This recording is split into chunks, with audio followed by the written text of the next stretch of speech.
kept pushing on, but then you went too far. When your ship has sailed and all your dreams are lost, everything is wrong, you feel like it's your fault. Just remember, I will be there for you, baby. Remember, there's nothing out there to get you, don't forget it. When life throws lemons, just call me. Just call me. Just call me.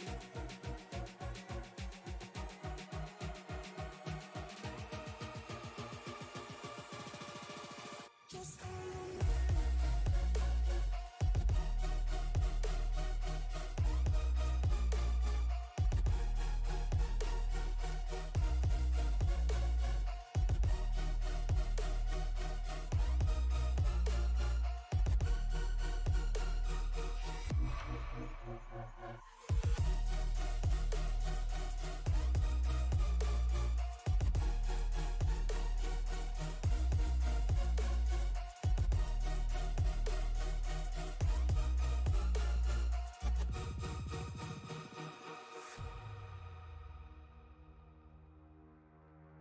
You're stronger now than you ever been. You gotta leave now, it's time to catch the wind. You will climb up high and look through the clouds, and when you're feeling low, I know you'll bounce back. Oh, and just remember, I will be there for you, baby. Remember, there's nothing out there to get you, don't forget it. When life throws lemons, just call me. Just call me. Just call me. Just call me.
Good evening, ladies and gentlemen. Welcome to Sim Racing Media in Las Vegas for the SCL Weekly Racing Series.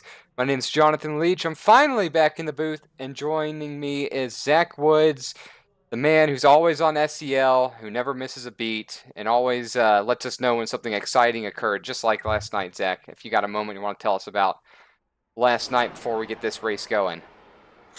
Yeah, we saw drivers come on out here for SCL competition via a different track discipline, right? We cover a lot of different track disciplines for SCL competition, but last night we were treated to some late model stock cars zipping around the racetrack at IRP, and we saw a 10-lap beating and banging shootout for the win.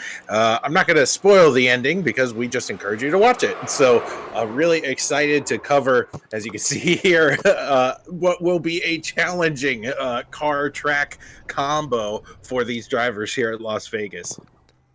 Yeah, I expect this to be challenging. I mean, high horsepower, car that's always typically loose, and then, coming out of turn 4, when you're really on the throttle is when we tend to see cars go around a lot, especially with this generation car.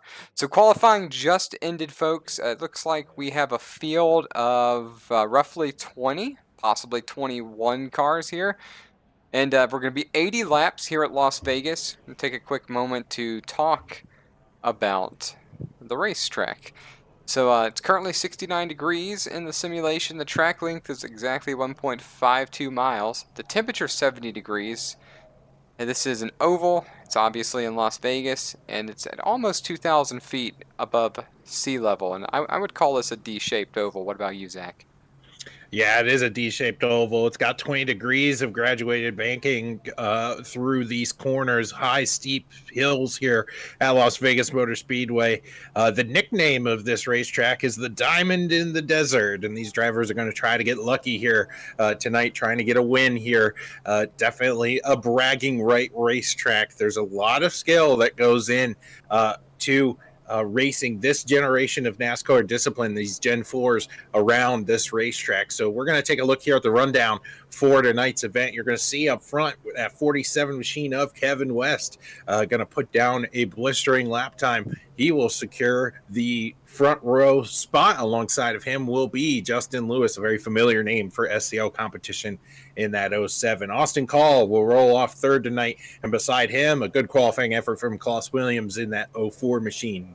Derek Wegman will roll off fifth tonight in the 39, followed by Adam Lowe, one of the guys who make it happen here for SCL competition. Excited to see Adam with a strong qualifying run.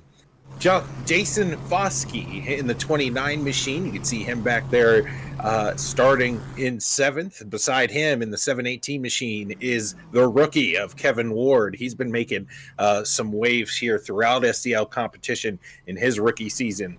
The boss man that makes it all happen for SCL, Josh Jarrett Hill, will roll off ninth tonight in the number 8 machine, sporting a JR Motorsports paint scheme. Coley Oliphant, a rookie, is going to pilot that 70 machine from the 10th position tonight. Our friendly Canadian Bruno Latour will roll off 11th in the 71, followed by Johnny Lefevers Jr. in the 45 machine. Wesley Hogg is going to start in the 038 machine, 13th for tonight's event. And then a half second off of the pole time is Taylor Lukowski in the 375 machine. Greg Birch is going to follow up a strong run in terms of speed last night for a 15th place starting spot in the 51. And then you have Todd Burkle in that familiar bright neon yellow Merco Racing Engines number 2 machine. David Hanna is going to come 17th on the grid here tonight, followed by Jason Crumley in that 80 machine. Matthew McMeekin, very familiar 041 paint you're going to see rolling around here. Don't expect him to hang around in the back for too long, as he will have speed here early and often. And then Joshua Yarborough will start 20th for tonight's event, and McMeekin and Yarborough, as well as Chris Melton, who starts 21st, did not post time, so they will start with their iRating. We got a stacked field tonight, man. I'm so excited for this. And it's a good sized field at a really fun racetrack. Look at that, just in time the cars start rolling on the formation lap. You know, I guess it's been a while since I've raced this style machine, but really, you know, keys to the race is not spin this car off the corners, especially when you're getting up to speed, because they're going to be really fast early on cool tires. And we're going to see people, I'd be surprised to not see somebody up front lose it out of a corner. And I think we'll see it a lot in the back as well.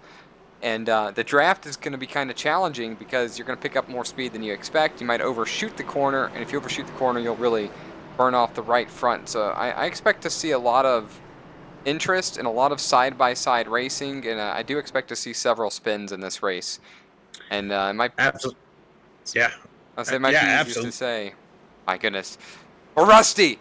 All right, Zach, go ahead. Yeah. I was just going to say absolutely, and for our viewers right now, we're going around the track twice here as we pace for green flag racing here. So if you're wondering why the pace car isn't going to dip down on this lap, the pace car will dip down the next lap. But to what you were saying, I wanted to bring to light the fact that, yeah, you got to limit your spins here. You have to limit your contact here because SCL does have an incident limit when it comes to driver etiquette tonight. So 21 incident points will make you go down pit road, and you will serve a drive-through penalty with that 21st incident point. And then at 29, which is obviously not a far leap from 21 when you're talking about scraping the wall or losing it off a corner. That's when you get disqualified. So definitely a huge topic of conversation tonight. We're going to have to see who's able to manage their equipment. And so we'll definitely keep an eye on that. And, you know, I think 21's a reachable number if you have some bad luck at a racetrack like this, for sure. I've definitely had some really high incident count races back when I used to drive regularly, or race regularly, I should say. So it's very, very possible. I also want to mention just how pretty these cars look. I guess that's the best way to put it. It's a gorgeous field of machines out here, and we're under the lights, and I love under the light style racing, whether it be IRL, whether it be sim racing, whether I be watching it. So I just really like the shadows that we're seeing from the lights and the cars as they're coming by, and really getting ready for this one as the pace car is getting ready to turn down pit road.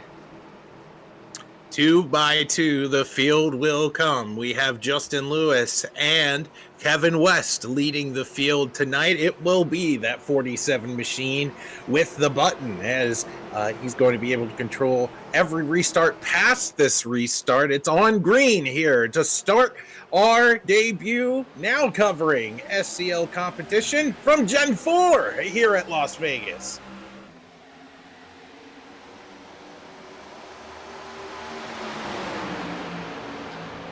You know, very quickly getting sorted out. Surprised to see the top 5, really for the most part, trying to get single file immediately.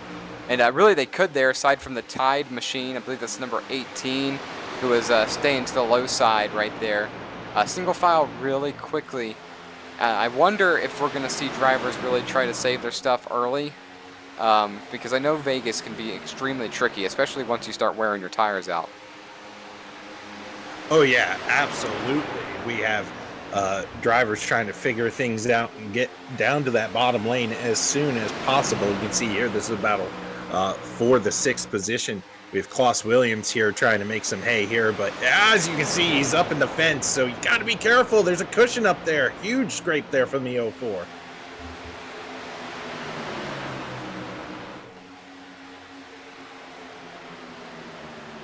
And we just put a poll up on the YouTube chat. For those of you watching, feel free to take the poll.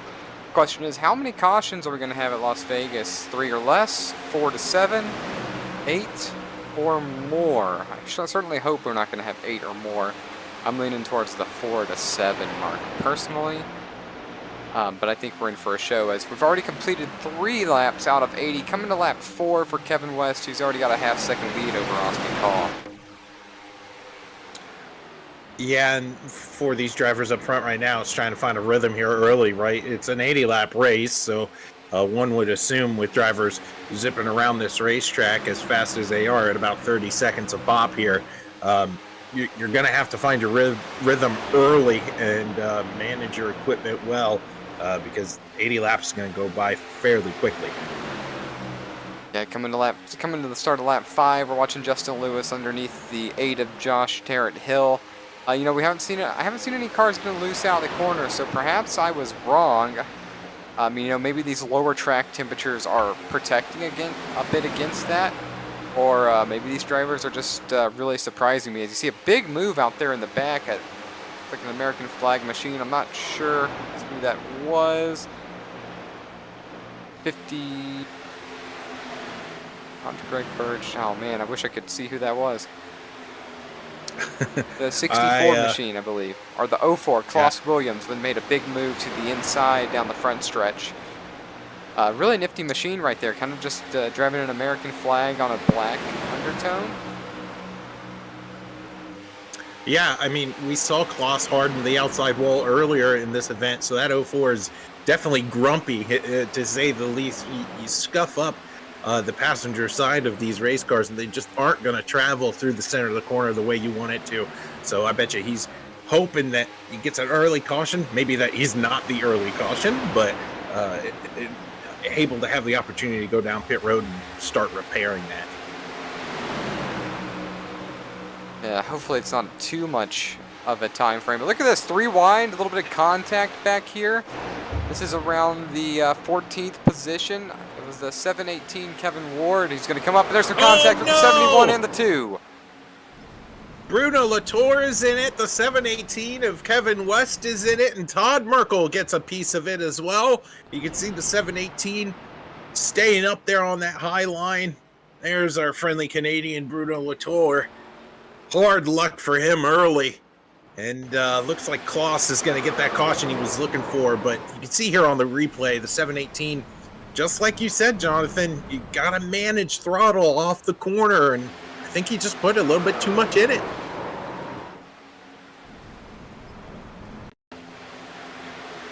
I'm not so sure.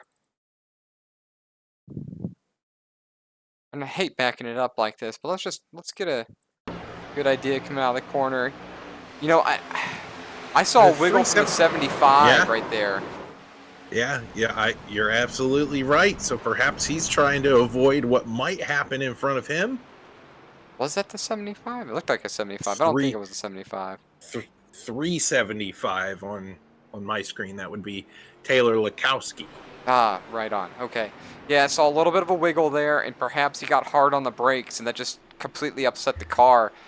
And, you know, Vegas is a track that does like to send you into the wall. And so that might have had a little bit to do with that right there. So, all right, first caution down. 100% of voters is only 2. They have expected 4 to 7. Ah. Well, we saw last night in SEO competition that the first half of our race last night was very clean. We had a very nice long green flag run to start our event, and it really felt like an old SEL event where there was a lot of pit strategy and different opportunities for drivers to take advantage of the clean racing early on. It sort of slinkied up at the end, and of course, last night, yellow flag laps did not count towards the conclusion of that event. Drivers were racing super aggressive, knowing, hey, if I mess up, I get a do-over. So these drivers tonight are maybe mentally in a different space, but excited to see how strategy is going to start playing out here early. There's a little bit of foreshadowing going on in the chat. Someone says that one's going to wind up in the incident report channel after the event. Drama. Oh my! Goodness gracious! I enjoy drama. Any form of racing has its drama. You know, earlier today I was at I was telling you about the bump and run event, and I was there, and I was watching the youth event, and I tell you what, these two like 12-year-olds were about to tear into each other, and then someone's dad came around and reminded them that it's not real racing; it's just destroy each other's car. Oh my goodness. But, you know, that's what you like about racing is just, you know, how intense everybody gets. And, you know, it's simulated racing, but, man, I've definitely broken a bit of a sweat before and had the death grip on the wheel, and you get into it. And that's what makes it a lot of fun. And so when you're telling somebody that's not into it, I don't always understand. Then you put them in a rig, and they're like, wow, okay. I see, Yeah. I see the difference. Absolutely. I was telling you before the broadcast about an MSRL event that happened 2 weeks ago. You can catch them Fridays here on Sim Racing Media. But I had the opportunity to win that race. It was going to be my first ever league win ever, and it didn't come to fruition. But by the end of it, my hands hurt because I was gripping the wheel so hard, and you can bet I definitely broke a sweat that day. So it is a little different, but it certainly evokes a lot of emotion. That's for sure. Yeah, racing is fun, you know, and I enjoy this track a lot. Vegas is always fun to come to. I have a love-hate relationship with it. I always tell myself I enjoy this racetrack, and then tend to just fall a little bit short whenever I come to the track. But I've got to remind myself that I don't race anymore. I haven't raced since before Memorial Day. Like, I haven't even sat in the seat. So, well, I mean, you know. there's there's time to rekindle that relationship with Vegas. So maybe some time away is what you needed. Yeah, maybe so. You know, I had a race like you were describing once. It was a Charlotte race where for just some reason I had insane short run speed. You know, really fast short run speed. I could hang with the guys that were just incredibly blazing fast for about 12 laps. I can make it for about 12 laps with those guys. And oh man, I thought I had a shot at it, but we ended up having like an 18 lap run at the end, and sure enough, the tires fell off. But none of these guys came down pit road that I saw, and we're getting ready to restart here. Coming to lap 12 of 80, we're just over an eighth of the way done here in Vegas for SCL. That iRacer turns that pace car screaming down to the left, and the 47 and 18 are going to lead the field to the start-finish line with a really good restart by the 18 as well, staying side by side with the leader, but not into the corner. That's weird. I feel like he had a great restart, and he's going to fall back about 7 car lengths into turn number 1. Well, we're back under caution here, Jonathan. Something happened on the restart here that stalled out this start. We're going to have to see where it all originated from, but definitely not a clean restart at all. Let's find out. See what happened. Holy look cow. at that. It's a parking lot back here. Jason Crumley's the driver we're looking at the moment, but look at this. So Todd Merkel gets into a driver in front of him. I mean, this is wrecking, Let's start it from here. Just, oh, yeah, you see that? A lot of... So that's Klaus Williams getting into the back of the 45 machine, who is... Got to look on timing and scoring. Johnny Lefever's back here in the 45. He's racing a different paint than what I'm normally used to seeing him.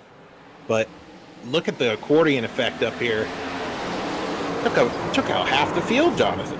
That's exactly what it is. You know, the field got a little stacked up right there, and some guys in the back were, you know, full send, which you have to be, and right into the rear bumper of another car. And we know that these cars do not match up for drafting, and sure enough, a couple went around and right in front of the rest of the field, and everybody's, you know, full throttle, wide open throttle here. You know, things are going to happen. So that's 2, and we got multiple cars down pit road. I'm seeing Lazowski, Melton, Lefevers, Hogue, Merkel, all those guys involved are down pit road. That's at least a third of the field that was involved in that event.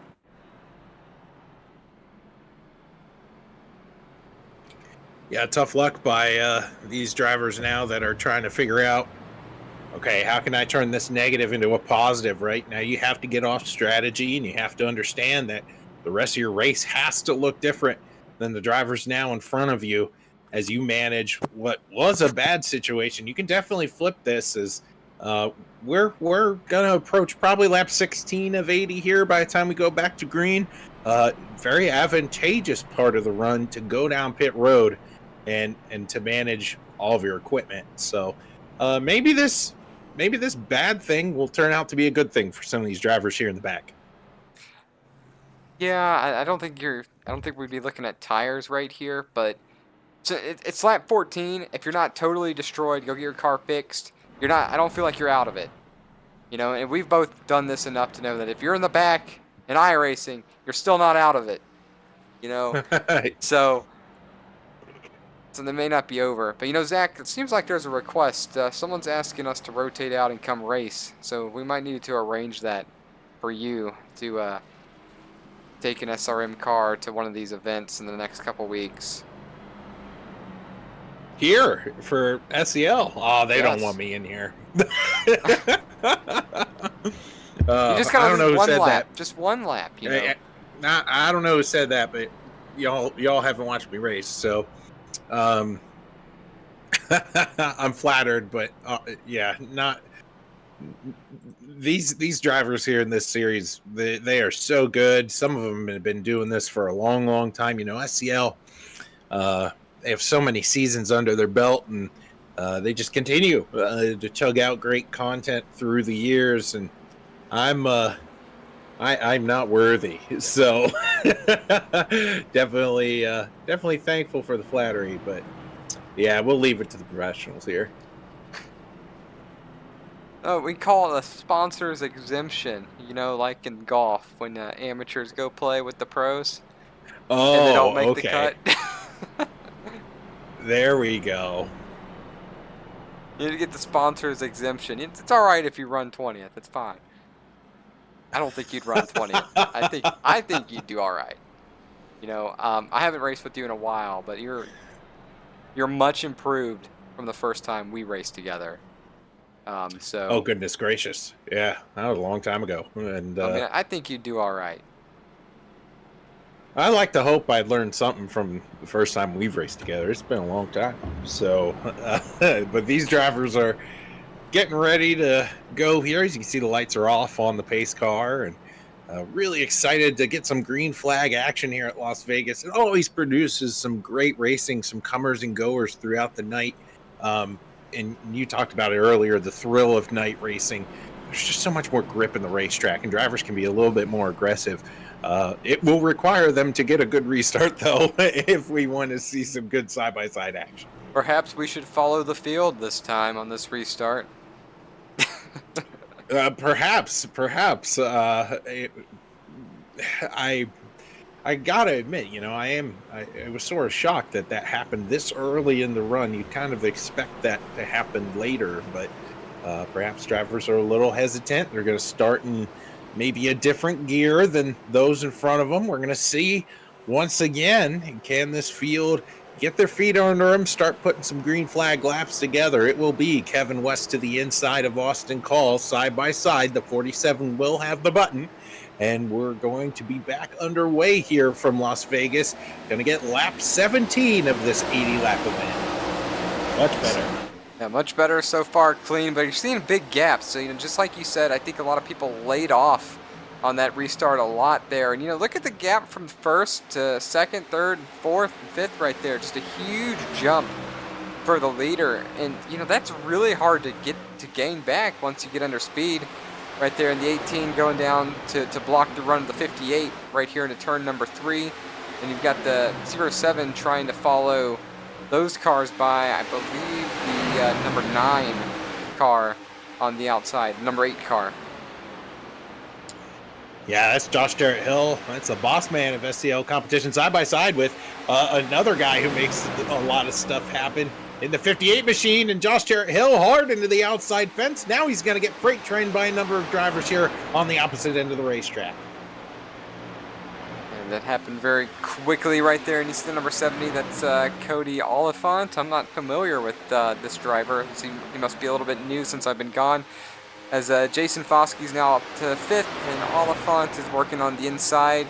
Just seems like Jarrett Hill can't get clear. And I'm surprised to see, there we go, right there. He's going to make an aggressive move to get clear, and now he's going to be on the inside right here. I expected to see, you know, like the middle lane do a little bit better. And you see Justin Lewis up on the high side. It just seems like the speed's not up there. Yeah, it will come as the run wears on. These tires get a little more wear into them. Right now, you have to ride that low line and able to conserve what you got. You can see Justin Lewis trying to rip that high line. There's a lot of speed in that 07 machine, so he's going to try to get the launch off the quarter here. Looking to the outside of Adam Lowe. This is a battle for second, believe it or not, because Kevin West has just checked out from this group based off of the restart. Yeah, Kevin West almost a second gap over these two drivers. Lewis and Adam Lowe are going to have to sort it out quickly if they want a shot at chasing them down. Now, I would say that I would say the top 4 are probably the four of 5 drivers that we see in contention week in and week out with these guys, being Kevin West, Lewis, Adam Lowe, and Austin Call. I'd say these guys always have a shot at winning the race. And then every week we get 1 or 2 guys that are top 7, top 8 cars that are really fast. So looking for the next person that surprises us here for this event. Well, Josh Jarrett Hill's got a lot of speed in that 8 machine, and he'll be the first to tell you he's probably very thankful that we are away from short track competition and doing something a little bit wider. He's able to showcase a little bit more of his aggression throughout the night. I've been able to call a few races where Cody Oliphant, the driver in the 6th position here, he's shown quite a bit of speed from week to week. He's a rookie. He's making a big name for himself here in SEL competition.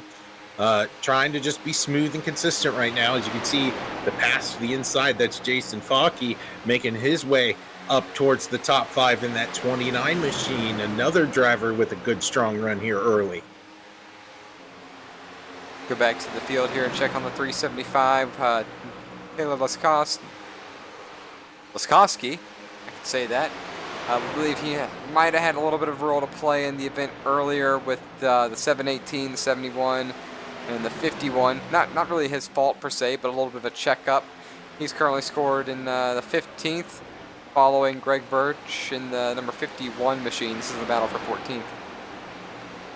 Yeah, and for anybody who might be a Joshua Yarborough fan, shout out to Yarborough. He is the RC for tonight's event. So I know we covered him during our rundown, and a lot of our viewers are used to seeing that 77 machine riding up high nearly everywhere we go. But Josh is RC for tonight's event. So if you're wondering where he's at, that's where he's at. So he's not running around right now. But the last car on track at the moment is that 80 machine of Jason Crumley, who was involved in a number of events, just not of his own doing, and he's just kind of cruising back here, keeping all the fenders on it right now. And you know, that car looks fine to me. I'm really surprised that maybe he's sitting back here. Or perhaps he's got really, really worn tires and he's just waiting for the pit cycle to start making some moves. Or he's on new tires and, well, I don't see a pit stop for him. I'm not sure why he's running around back here. Yeah, no pit stop Kevin there. Ward's in the wall. Whew. Look at that. Taking a peek back through the back of the field, and Kevin's probably thinking, oh, thank goodness nobody saw that. But unfortunately, here we are. And he's got, taking a look here at our notes here, Jonathan, we do have 3 tire sets down pit road. So very generous, in my opinion, for tonight's event. So definitely could have taken tires on that lap 14 incident and probably been fine. Yeah, you know, sometimes it's worth taking tires and just running them real easy and then not pitting the next time around. I've done that, not by choice, but I have done that before, and it actually can work out for you all right, as long as you're really easy on them. Of course, we don't know what the strategy is for these guys. It's unfortunately, we don't have pit road reporters. But you know, Zach, that's something I would like to do. You know, my grand vision is to have all of our leagues send up probably three drivers for the league.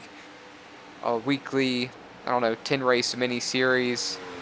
We probably have a 3-man, 4-man team on it. 2 in the booth, a race controller that's also involved in communications, and then somebody that's just monitoring the driver chat that can relay information to us and pop in and out. I really just feel like that would be an awesome series, and that would be really cool to get some inside information to know what these guys are complaining about on the track. Yeah, a little peek behind the curtain.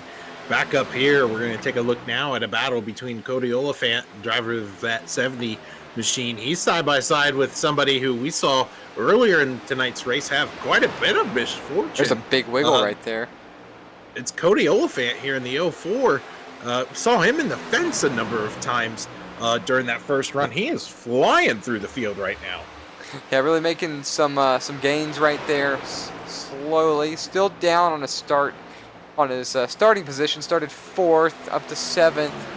Big wiggle though off the corner a few moments ago, and so we know the car's got speed. If the rear end's kicking out off the corner, the car's fast, and you can definitely do something with it. Here's Oliphant looking underneath him into turn, I believe, number 1, and not really going to be room. Williams is going to hang on to it right here. Derek Wegman trying to peek into this conversation as well for the 7th place position. Yeah, strong run here early on by the driver of the 39 machine. He's doing a great job just keeping it underneath him. He's definitely got top 10 speed. Don't want to destroy your stuff here early. Let these two race it out in front of you. Let them burn up their stuff, and you should be able to cruise right on by him. Definitely a good battle back here. Take a look back up front. The front 4, 5 or so have kind of spaced themselves out between one another. Kevin West is sort of checked out from this group. He's the beneficiary of that restart on lap 16 that wasn't exactly cohesive, Jonathan. You made a good point. He was the beneficiary of drivers being a little timid. Yeah, I mean, it had to be, you know. It just extreme. Everybody was timid. Perhaps a lot of people were worried about wheel spin, and he didn't spin. But I mean, he pulled 8-9 links immediately, like just right on the start, and that's extremely hard to overcome on the track. And the caveat to that also is the clean air. And if you're a good driver, clean air helps you. If you're me, it doesn't. Not really sure why, but he's out 2.25 seconds now over Justin Lewis, and Justin Lewis has about 0.3 of a second over Adam Lowe, who's got 0.3 we have a yellow over Austin Call. I think it might involve Taylor Lukowski back here in the 375 machine. Saw some movement here on our timing and scoring involving him, and yes, indeed, hard hit. Greg Birch getting into the back of it. Wow. And then you get smoked again. Let's try watching it from here. Back it up just a smidge. Greg Birch looking to the inside. Ah, see, there it is. He's losing the rear end, and Birch had nowhere to go. Yep, that's from that first angle, it really looked like Birch just sort of Hail Married and sent it in there, but that's not the case. You're absolutely right. The 375 was losing the back end in the center of the corner, had to get out of the throttle, nowhere for Birch to go. There he is right there. I think we'll be seeing it coming into the corner right here. It's on board with Lukowski.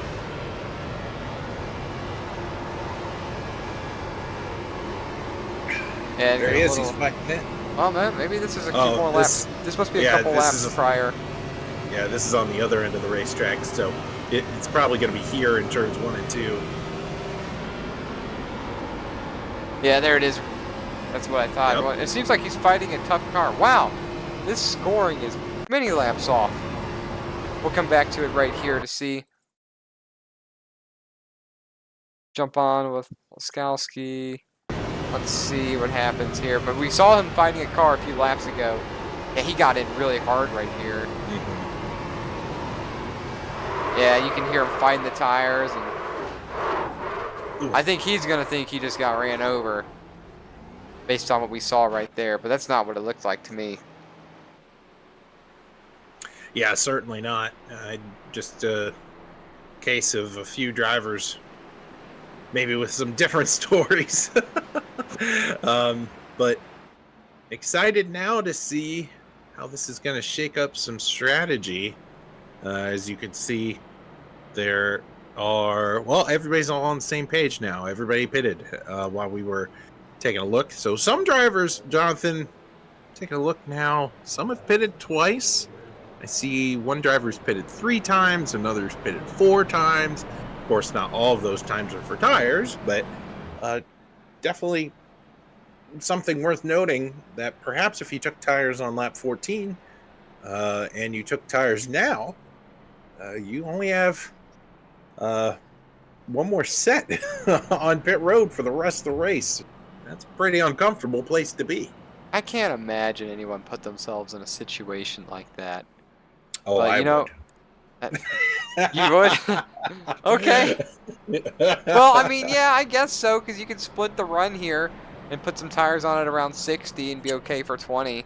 I always like saving a set, when I find that if I'm on the box, and I know my driver isn't a top 3, top 4 car, but he's a top 6 car, a top 7 car, I try to save that set, just in case there's a 10-lap shootout. And I feel like he could restart 9th with fresh tires. And against old tires, I like to see my guy go get it. I'd rather play offense than defense, personally. Yeah, I totally agree. That's definitely a worthwhile strategy, and especially if you're a guy like Josh Jarrett Hill, right? He's been hanging around that 5th position. He's not really showing the speed of a Justin Lewis, Kevin West, Austin Call, but he's definitely top 5, top 7 speed. So maybe we'll see some of those guys middle and around our top 10 take advantage of that call if they have the broadcast playing while they're racing. Perhaps you're the crew chief for some of these guys tonight. Well, I always would try to listen to it when I was first racing. Now I normally don't. You know, I'm like, oh, hey, that's my name. Oh, I'm spinning out. That's not what I want to talk about. Oh, man. Well, we're going to rack them here. We're going to get the green flag here starting at lap 39 of 80. It's going to be... We're not quite sure what the fuel window is for these cars either. So with the cautions, we won't know by the looks of it. So yeah, make a mental note here, viewer. If they need to pit again, if it goes green, then we'll know. I don't think we're going to see a meek restart this time. I think we're about to see an aggressive one. Yeah, I totally agree. I mean, I'm not letting... If I'm Justin Lewis, I'm not letting Kevin West pull 8 lengths on me on the start. Not this time.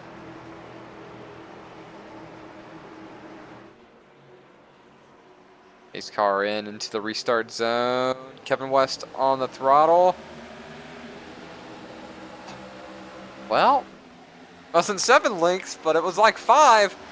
Kevin West with an excellent start once again. Austin Call taking advantage of a slower start by Justin Lewis to take over the 2nd place position, but already 0.4 of a second back of Kevin West, and we're not even through the backstretch. Single file for the top 9. But these drivers are duking it out back here just outside the top 10. Adam Lowe's got more than he can handle. Todd Merkel clipping the apron. Great save by the driver of that 2 machine. Goodness gracious, these guys are crazy here just outside the top 10. Well, you know, fresh tires is when you've got to make some moves. Your car feels really good, but the problem is everybody's car feels really good. Another wiggle right there. They're going to, hang on to that. Hogue in the 38. That car is destroyed. Just destroyed. Heavy right side damage.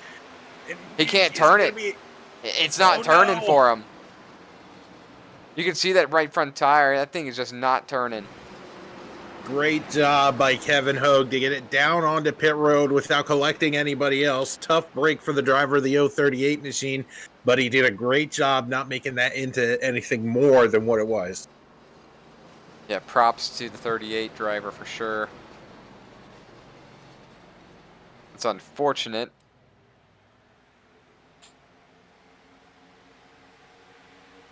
Back to the rest of the race. Yep. Ooh, back up here. Take a look at this. We got a big battle here for the 4th position. Well. Got a battle for the lead. Yeah, don't know where to look right now. Kind of surprising what happened here, how the battle for the lead showed up. Perhaps Austin Call found some speed, or Kevin West had a bit of a hiccup, which brought Austin Call right to him. And then this is also a great battle for 3rd. These 2 guys, Matthew McMeekin, who we haven't talked about yet, in a 041, up 15 positions, throwing haymakers back and forth with Lewis. Tarrant Hill and Foskey side by side. Tarrant Hill threading the needle. Holy cow. Wow. And you know, I thought he was going to get inside McMeekin right there and have a chance for 2. He's going to try here on the opposite end of the racetrack. Josh Jarrett Hill is all taking no give right now. Man, look at that 8 machine fly. I will have to say, though, that the battle for the lead has sort of subsided because we have about a car length lead now between the 47 and the 18. Their strengths are so different from one another. The 47 gets a better launch off the corner, and then the 18 is oh no, further on back in the field. I can't believe Adam Lowe was able to save that, but the bigger story here is the driver of the 29 machine. He just got punted to the inside wall. He was able to save it. That's Jason Fockey. Oh my goodness gracious, what a save here. Yeah, not where you want to be towards the latter end of the race, but you still have a car to drive, which means you still have a shot. Back up here, yeah, these two are going at it. It seems like Austin Call has a better run down the back stretch than Kevin West, but he just can't capitalize on that coming to the front stretch out of 4. And in fact, he overdrove the corner, it looks like a little to me. A big wiggle right there. I think that might hurt him down the front stretch. But at this point, perhaps the draft does help him, as opposed to dirty air, and Kevin West disappeared, and now he's back. You see, you know what? I think Austin Call's overdriving the car. You see getting a little sideways right there? I wonder how long he can keep this up. Yeah, he's definitely trying to get that clean air, trying to get that as soon as possible. There's a lot of benefits if you know how to really use it. And Austin Call is very quick, no matter what racing discipline we are in here at SEL competition. Kevin West is doing a really good job at just hitting his marks and playing defensive a little bit, trying to take away the line of the 18. Haven't seen too many drivers pass on the outside, but I thought Call was going to dive it into turn 3.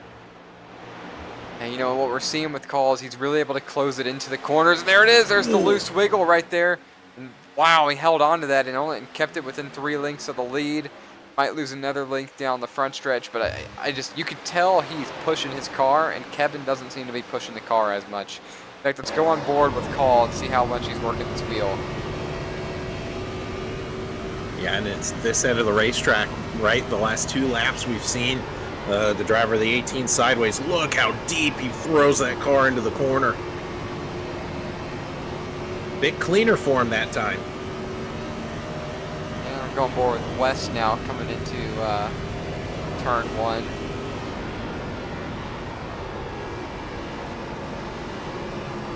He's probably a bit of a loose car too. These Gen 4s are so fun to race, so much horsepower in them, and it's so hard to control, but that's the joy of it, right? As we can see, 2 drivers side by side. Austin Call just can't keep that car underneath him, though, on that low line in turn 4. When we were watching that inside view, it looked to me, Kevin opened the door. He kind of seemed like he didn't have the optimum line, and he was up the racetrack a little bit. And I guess Austin didn't expect that to happen, and he just kind of lost the opportunity. And he saw a Call coming off turn 2 right there, a little sideways again. And I'm not sure how much longer he can keep that up. And the meanwhile, McMeekin has made his way all the way to 3rd, getting around Justin Lewis. And now your single file, 3rd, 4th, 5th, 6th, 7th. Adam Lowe in the back of that. Foskey still sitting 11th after getting sent to the inside of the track. Hasn't moved forward yet. I am very proud to say at the top of the show, I did say expect that 041 machine to not stay in the back for very long. So I'm just going to pat myself on the back with that prediction, because Matthew McMeekin has earned his way up to 3rd. There's no strategy. There's no gimmicks. He has made it up here on speed. And there's a big gap between him and the leaders. And he's certainly got his hands full with Justin Lewis. So I don't expect him to go running up there with our front 2 at the moment. But there's another incident, and this field slinky's back up. I definitely would watch McMeekin as he might throw his hat into the ring, try to win this. Yeah, I would definitely like to see something. Right now we're only on 3 cautions. We've only had 4 people vote out of our viewers how many we're going to have. I don't think we're going to get out of this without another one, personally. And you know what? But Austin Call still kind of hanging with Kevin West. A few more laps have happened. He's closing in once again. God, his car's so sideways coming off the corners. He's driving the car to the edge of the limits for sure. Yeah, absolutely. And you have to remember that the incidences for Call coming out of turn 4, they don't live in a vacuum, right? They compound upon themselves. So you do it one time, the tires get angry. You have a higher percentage chance the next lap to do the exact same thing, and the tires just keep getting more angry and more angry. It does force a driver to sort of back off, let those tires cool down a Oh, bit. As you boy. can see, McMeekin sideways off of turn 2. What a save. They held on to it right there. Lewis is going to try to come around the high side. And you know, McMeekin might have had enough throttle into it just to hold on to it. Lewis is going to clear him and take over the third place position. Move Meekin back to fourth. Tarrant Hill going to attempt to take advantage of this. Also going to try to dive in, but McMeekin's going to shut the door. And you know, and I don't think Tarrant Hill had quite enough throttle input to get there. It's a really fun single file racing, and that looks to be the Jason Crumley machine right here that they're going by right now, number 80. Ooh, Josh Tarrant Hill! Goodness. Sideways! He's going through the grass! Josh Tarrant Hill is gonna save it! What a save there! Almost got ran over by Johnny Lefevers, but through no fault of his own, as they were trying to get around the lap car. Yeah, this was kind of in a perilous situation that didn't really work out for him. Could have been a lot worse, could have been a lot better. Moves Tarrant Hill back to 8th, only one position up from where he started. I'm certain he would like to have those 3 or 4 spots up where he just was. Unfortunate incident there for him. Unfortunately, his bad luck was good luck for a couple other guys. Kevin West has taken the gap over Austin Call to about a half second now, and back to Foskey, slowly trying to work his way back through the field up to 9th, but 2 seconds behind 8th place of Joshua Tarrant Hill. You got cars really going to the inside right back here, as well as Klaus Williams, David Hanna, 15th and 16th. Right here, Hanna in the Mountain Dew machine, Klaus Williams in that American 04. Yeah, it's been a very eventful night here for Klaus Williams. He was up there in that group, kind of got shuffled back during that incident with Josh Tarrant Hill, and I think that hurt him the most. But back up here, we're going to take a peek at what's going on inside the top 5. Adam Lowe looking to make a move now on Johnny Lefevers. Not quite close enough to do it just yet, but I'm seeing something out of some of these drivers. I was really excited to see. Some of them are experimenting. You can see Lefevers up there in that second lane. You talked about it earlier, Jonathan. Now might be the time in the run where you let the car drift a little bit up high and you start focusing on speed on corner exit as the handling goes away. That's a good way to put it. I do think your backstretch speed plays a big role in your ability to pass at this track. And we're seeing here on the front stretch, Adam Lowe look to the inside of Lefevers. I think he'll be able to complete the pass coming into turn number 1. He will. And the 39, Derek Wegman, looking to do the same thing. Tarrant Hill going to try to follow those through and move Tarrant Hill back up to 7th. Going to regain a spot. Get all out of whack right there in the number 8 machine. But he's got his eyes set on Wegman and Adam Lowe. Perhaps he can recover from the incident about 7 laps ago. I've been very impressed with the driver of the number 39 machine, Derek Wegman, as he goes now to the outside of Adam Lowe. Adam, I think, he more or less sort of gave that spot to him there in the tri-oval. He's really, really quick there in that 39. Something's up with Adam Lowe. He's falling back. He's off the pace a little bit. Yeah, last time around he ran a 31.73. That's about 0.2 slower than the top 5 and 1/10 slower than Tarrant Hill. Lefevers in the 45 behind them ran a 32-second lap, so he is significantly slower. Now, this time around, their times have all stabilized just a bit. So just a bad lap, I would say, for Adam Lowe that one time. As Tarrant Hill super loose. Still a little sideways. Gonna lose it all again. But, man, that could have lost a lot more there. Really pushing it with 19 to go. I hope Johnny Lefevers brought himself a paper bag to start breathing exercises in. Goodness gracious, he saw the hood of Josh Tarrant Hill staring right into his passenger side window. What a save.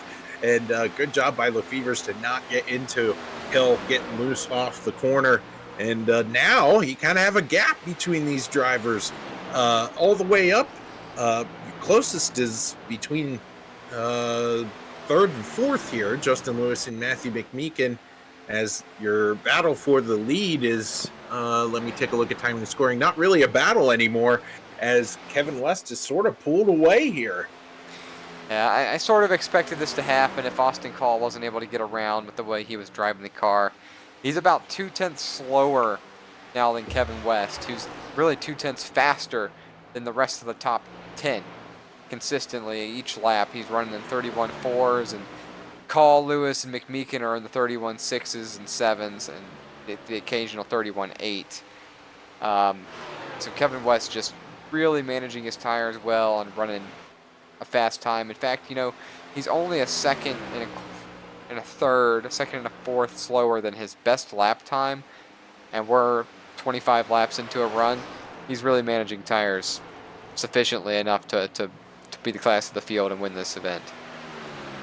Yeah, absolutely. And Kevin West, he's no slouch here in the Gen 4 division of SCL competition. I mean, he's definitely been up front. He's shown worthy speed week in and week out. Pretty excited to see that 47 machine doing so well. Taking a look back here through the field now at your closest battle on track, it's Kevin Ward, the rookie, holding 13th. Greg Birch wants it. And there's a few other drivers hungry behind him. David Hanna, we talked about earlier. He was sideways earlier. He's making his way now through the field. And I want to talk about this Kevin Ward here. I'm kind of surprised to see him in 13th. We jumped in the back earlier, saw him slam into the wall, and really surprised that there's enough speed for this machine to be running 13th. But he's running just ran a 31.92, which isn't all that bad compared to the top 10 with the damaged race car. Yeah, he's doing really well, keeping the car underneath him. Greg Birch hard in the outside fence there in the tri-oval. He's going to lose a few positions now, getting passed by David Hanna, and now is under attack by Chris Melton back here for the 15th position. Trying to keep that car underneath him.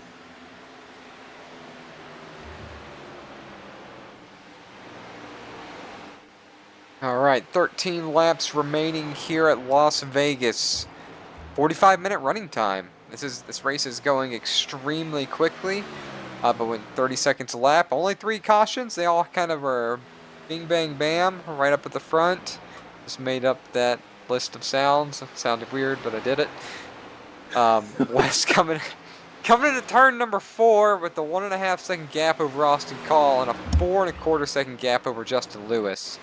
I don't think this is done yet. Lewis, McMeekin, and dare I say Wegman, who is slowly creeping into the conversation for 4th and dare I say 3rd as well. Tarrant Hill trying to recover again, back to 7th, as Lefevers has dropped to 9th, and Bruno Latour, who we saw with trouble early, up to the 8th place position in that number 71 machine. Yeah, very good bounce back there from Bruno Latour. Saw him involved in that, I think it was the first incident of tonight's event, and he's really managed the rest of his race very, very well. So definitely has a chance, I think, to catch Josh Tarrant Hill for 7th. Again, taking a look back up here with Derek Wegman, he's been able to put some pressure on a number of drivers. He's in 5th place right now. He's going to try to make his way perhaps to a podium finish. What a story that would be from the rookie. Yeah, that would be pretty nifty to see. A little slower this time around than the other 2. We still have 10 laps remaining. We're kind of, I want to say we're spread out, but I don't think we're done with possibly things happening. You're going to have a battle for 10th here between Foskey and Merkel. I see you got Tarrant Hill and Latour relatively close to each other. And I don't think we're done yet with Lewis and McMeekin. Yeah, a number of battles here, and you can see Klaus Williams going down pit road. Just hasn't been the night he was expecting. Bad handling race car, getting into the fence. Had a strong qualifying run. Surely no one needs fuel, right? I don't think so. Pit lap 35. No. Yeah. No way. I really don't think so. I just think Klaus is maybe worn that right front perhaps beyond drivability here. Well, that does happen. Racetracks like this. But anyhow, we're getting ready to come to 6 to go for Kevin West too. As you know, I wish I had a laps led counter because I think he's probably led all but maybe one. Yeah, he's been electric. Watching him out here tonight, not making any mistakes, being super smooth. I'm curious to see how he's going to attack the 04 machine here of Klaus Williams when he gets to him. If he gets to him. I know Klaus just probably put on tires, so perhaps Klaus is able to stick it out and stay in front. You can see he took a fast repair. That car is all pretty now.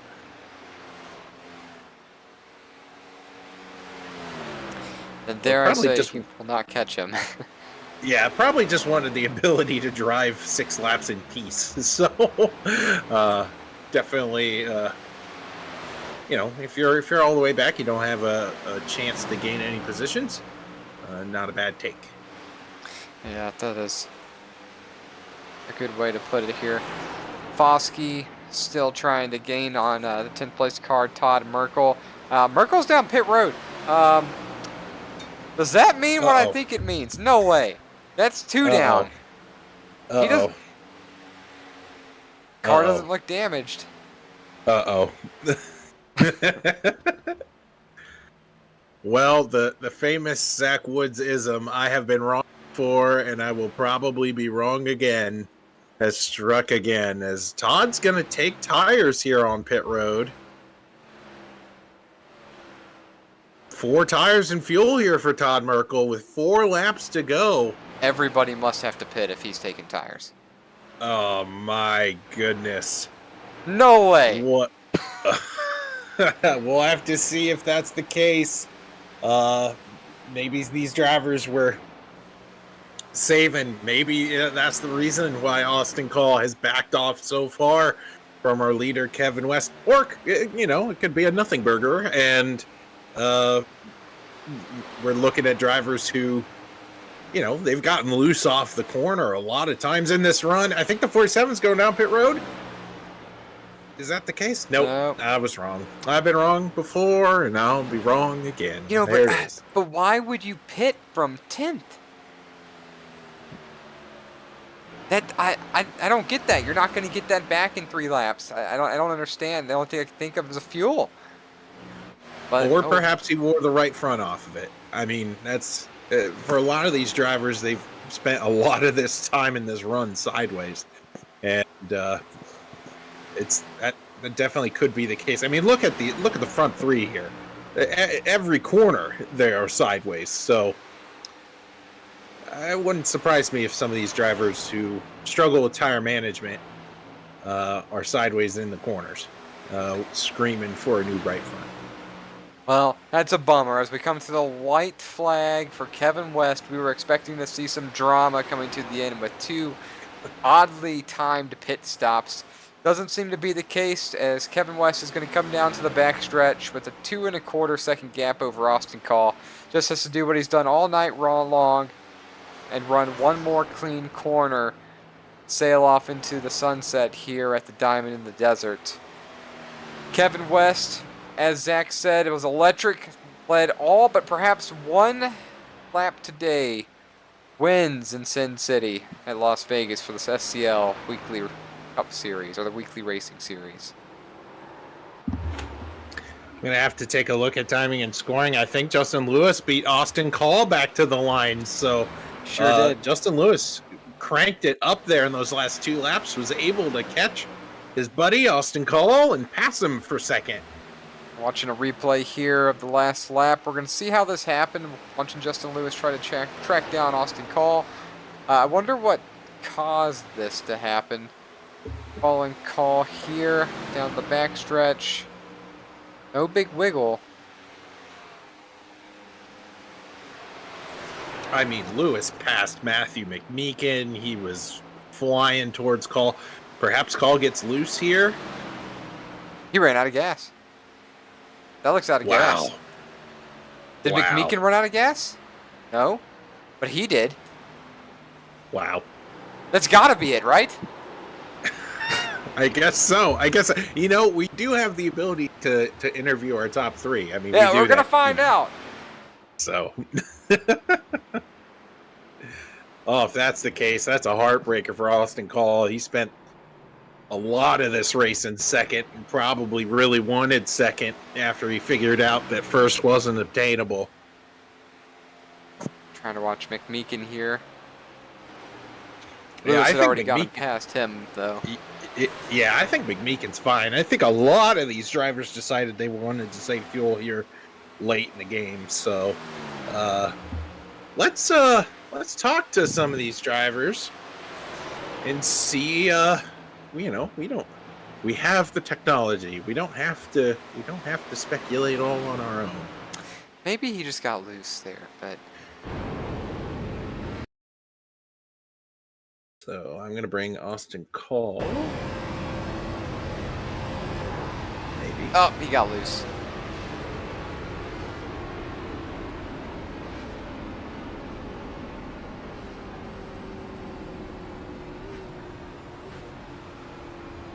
I'm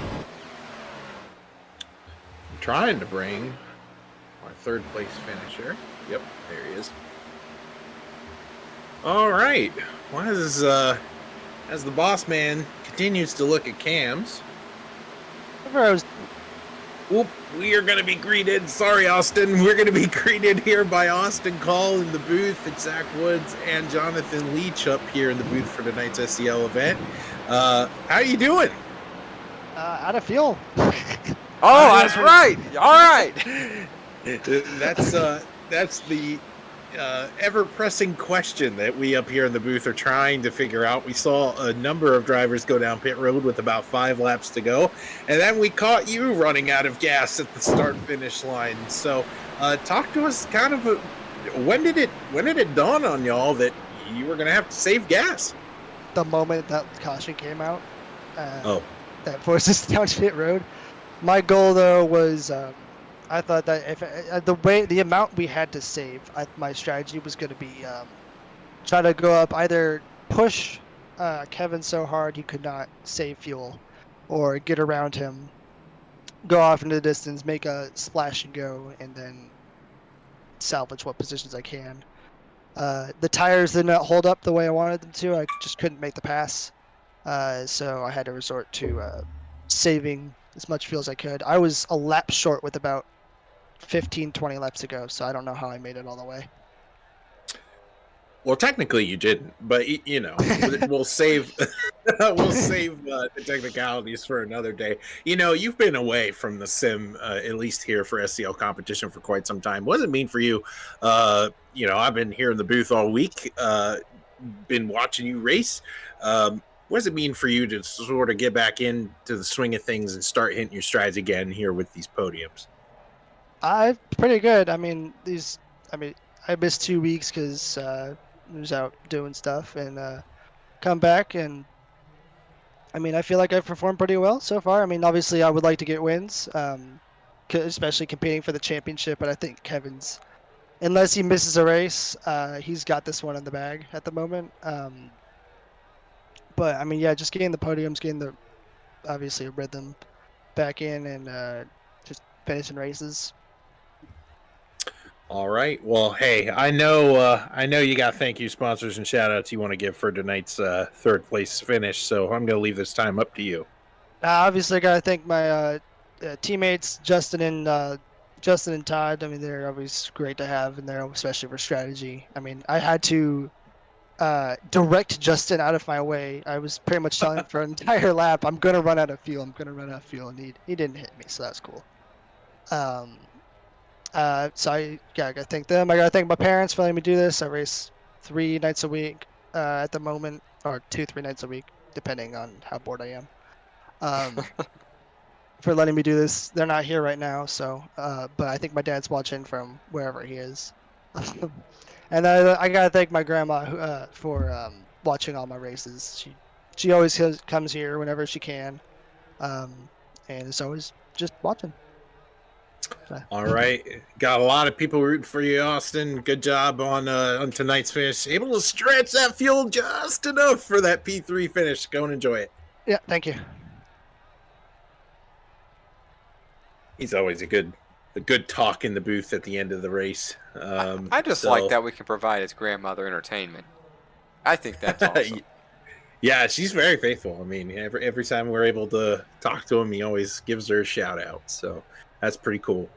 We're going to bring the second place finisher up in the booth. It's Zach Woods and Jonathan Leach. Justin, do you got a copy? I gotcha. I'm going to let Jonathan talk to you, man. I've said everything I need to say to you, man. It seems like every week I now I'm going to interview you three nights a week. I'll let somebody else do it. Hey, I enjoy it. You know, this is how I was gonna open. I would say another race that I'm in the booth. Another time Justin Lewis is in a podium. You know, in the last race I was here, it was unfortunate. You got turned like 50 yards in front of the finish line. You know, from the lead, and you end up finishing P2. This is a different second place finish without the foul taste. Can you tell us what drivers were battling out there? Was it an extremely loose condition early in the run, late in the run, the whole run? Kind of let us know what you guys were battling out there, and where did your last 5-lap speed come from?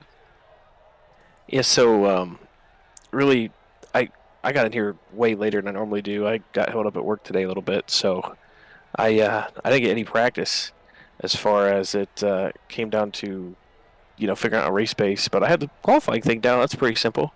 So we got going there, and I kind of fired off too good.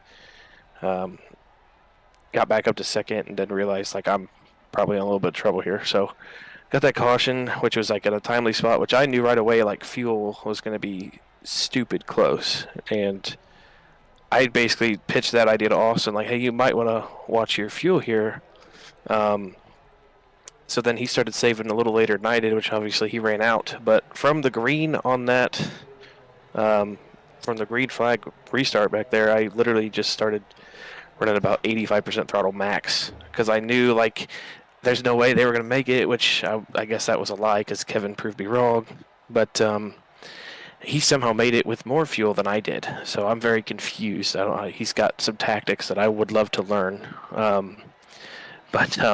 Yeah, I just started saving basically that whole fuel run, and I actually had probably 2 to 3 more laps to the good, but I ended up finishing with 0.01% fuel. So what I did there at the end was just kind of realize I was going to be good and to possibly make it to the end. So I was like, I got to try to at least get Austin. So basically went back to full throttle mode with like 4 or 5 to go. I think it was like four to go, and then got back around Austin at the line, and I think I would have got him even if he did run out, because I think I gained Kevin about a second and a half on the last 3 laps too, because I think he went into like hardcore save mode at that point. So it was pretty much smooth sailing all night for me. I just kind of tried to pace it through and make sure I could make it on fuel after that caution came out at that awkward time. Well, you can't feel bad about a strategy gone right, you know, and saving just the right amount of fuel. I think that's pretty cool, personally. So kudos to that. It's awesome to see you up here again. P2 is a good finish. I'm sure we'll see you up here again. Yeah, well, I like I said, I've had no luck in the late models all season, so I probably had 5, maybe 6 wins even slip away. Probably should be walking away with that championship and a Triple Crown championship, but just bad luck, you know, prevents that. And it's really not like last night, like I told Zach, and he can attest to this, it was a beautiful race. If you can go back and watch, I'd highly recommend.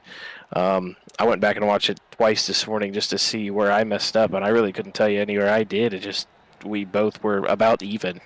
So that was a good one. Definitely recommend that. But this one, I think Kevin's got this car and package figured out, so it's going to be hard to beat Kevin. But get me to a short track maybe next week. I can give him a little bit of run for his money. Well, we'll be looking forward to the short track next week and to see how you can do. Just anyone you want to talk to or talk about or mention before we let you go? As always, basically, you guys in the booth. Zach, I feel like we're going to talk basically Monday, Tuesday, and Wednesday nights now at this point. I don't know why I'm getting at least lucky to be on the podium, but that works out. I can't complain with that. And then secondly, Adam, Josh, Joshua Yarbrough for actually jumping into admin tonight. That was really cool. There was a possibility that I was going to actually admin tonight, so that helped a lot. That was always cool. We're trying to get a couple of the guys that have been seasoned to maybe let Adam and Josh race a little more instead of kind of stealing all the glory for them. So we're trying to make that as good as we can for them. But yeah, also thank Austin and Todd for always hanging out in the group team chat, just kind of pitching ideas around. Todd had a magnet to his car tonight, so I don't think he had any good luck either. But yeah, Austin, he was about a tenth of a lap too short, which, trust me, I know the feeling. We've witnessed that in late models. So hopefully we can keep up the momentum into Monday next week and hopefully maybe clinch a championship. All right. Well, we'll be looking to see that happen. I'm back now, so I'm gonna get to see some of this, and I'm excited for the future and for the rest of this season. Zach, do you have any I'll thoughts? be there. Oh, I hope so. I mean, I promise I'll be there. I always have Zach in the booth, right? So yeah, if you come back next week and I end up finishing like out of the top 3, we're gonna have to have a talk, Jonathan. That's all right. We have an OG coming back, and we can just swap him and me out. Hey, I'll be honest with you. Most of the time, what happens is that as soon as you guys start to talk about me, like on a comeback story, I either blow the corner, like magically when I hit the same marks every corner. Just that one time you said, "Hey, look at him do that," and then I'm gone. I did that at Gateway. I did it at Indy. We made it very clear last night that Mike DeMoney is the one that curses drivers in our booth pairing, not me. Yes, so yes. I think you're right. Just want to make that abundantly clear. So, Mike, if you happen to be watching, everybody knows. Everybody knows. So. We're aware. We're gonna start putting up money for a head count and see who has to get him to tape his mouth shut or something, so we quit wrecking. But no, don't say that. I need him. So, all right. Well, this is Justin Lewis, your P2 finisher. Always a great interview up here in the booth. Go and enjoy it. Thanks, guys. Have a good one. Oh man, he keeps me on my toes. Bringing in our race winner, it is Kevin West. You're joined by Zach Woods and Jonathan Leach up here in the SRM Victory Lane booth. You have a copy. Loud and clear, boys. Oh, well, Justin talked about it, and now we want to know. Not that you are obligated to give us your secrets, but you managed to run away from the field and save enough gas to get to the end of this thing. Do you have some tricks up your sleeve that perhaps if we were nice enough you'd tell us? Well, I don't want to give away too many secrets tonight, but Can you give them away off air? Well, I'll let you guys in on a little bit here. I've got 3 pedals in my car. I use all 3 of them tonight. There it is. Yes, I do own 3 pedals now. They are all new to me, and I had ankle surgery in June, and I have not dared to go test that magical 3rd pedal. So I'm excited to share in that strategy with you. But you were electric out there tonight. Seemed like you were up front all night long. What about this car track combo really suits your driving style? I just think the high horsepower, the lack of grip, you really have to drive these things and take care of the tires mostly,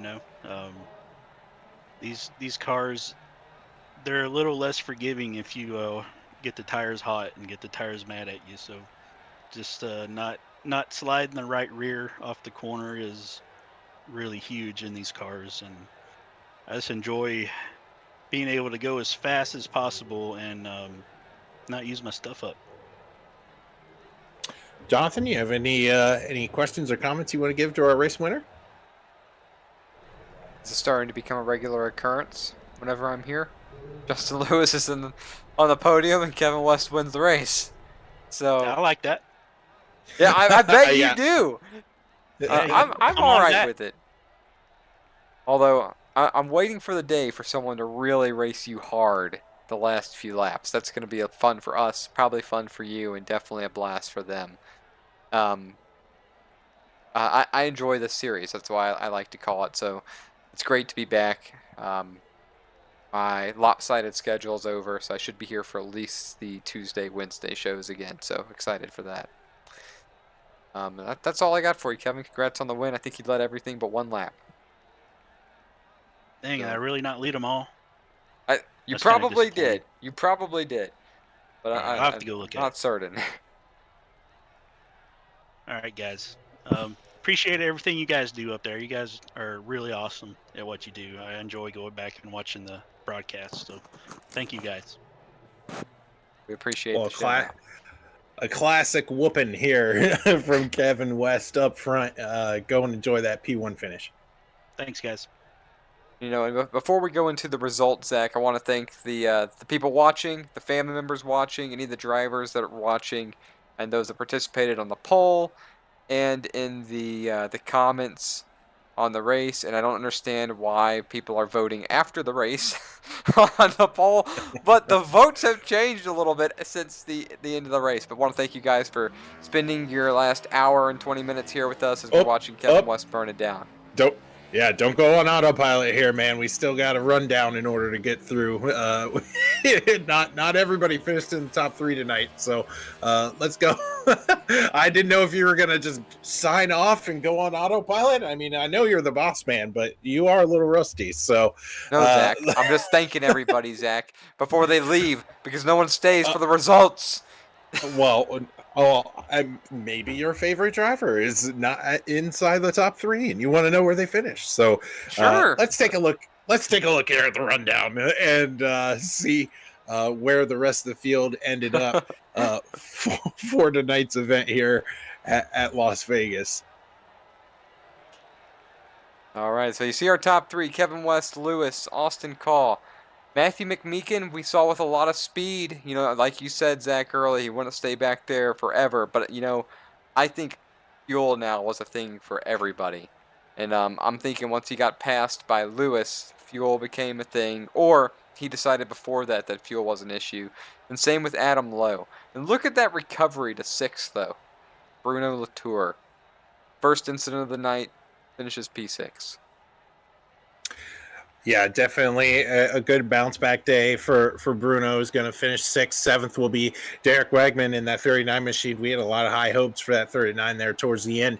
I wonder if he was one of the drivers that ran out of fuel on that last lap, because he was battling, trying to get past a number of these drivers who finished in front of him.